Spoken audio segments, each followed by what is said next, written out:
முத்துகிருஷ்ணனுடைய ஒரு அற்புதமான ஒரு ஒரு டாக்குமெண்ட் அங்கே போய் அவர் நேரில் போய் ஒரு ஆய்வு பண்ணி அந்த பாதிக்கப்பட்ட மக்கள்கிட்ட பேட்டி எடுத்து டாக்குமெண்ட் குஜராத் கலவரங்கள் 2002 பேரே அதுதான் புத்தகத்தோட பேர்.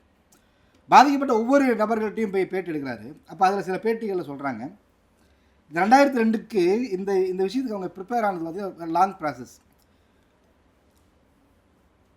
ஒரு ஒரு ஊர்வலம் போகுது, நவமி மாதிரியான ஒரு ஊர்வலம் போகுது. அதையெல்லாம் வேடிக்கை பார்க்குறாங்க. மாடி மேல் நின்று ஒரு குடும்பம் வேடிக்கை பார்க்குது, இஸ்லாமிய குடும்பம் மாடி மேல் நின்று வேடிக்கை பார்த்துட்டு இருக்குது. ஒரு சின்ன பையனும் இருக்கான். திடீர்னு அங்கேருந்து ஒரு ஆள் அந்த சின்ன பையனை தூக்கி கீழே போகிறான் மாடி மேலே இருந்து. வீடியோ இருக்குது. அந்த அம்மாவும் அப்பாவும் பதறடிச்சு கீழே வராங்க, ஓடி வர்றாங்க, குழந்தைய தூக்கிட்டு ஓடுறாங்க. அந்த தள்ளி விட்ட ஆட்களை எதுவும் கேட்க முடியல, பேச முடியல. அவன் பெரிய கும்பல். என்னுடைய கேள்வி அதல்ல. அவன் அப்படி பண்ணுவான், தள்ளுவான், எல்லாம் சரிதான்.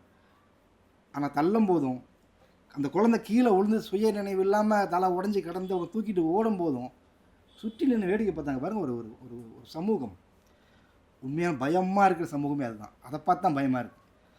அருவாளை தூக்கிட்டு வர வேணாம், நம்ம ஒன்று திருப்பி அடிக்கலாம், தப்பிச்சு போகலாம், ஏதாவது பண்ணலாம்.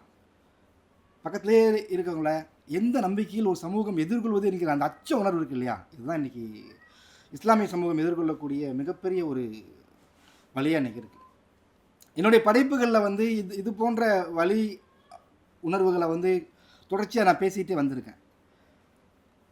அது எனக்கு 2 விதமான ஒரு அடையாளத்தை கொடுத்துச்சு. முதல்ல வந்து ஒரு குற்ற உணர்ச்சி வந்துச்சு.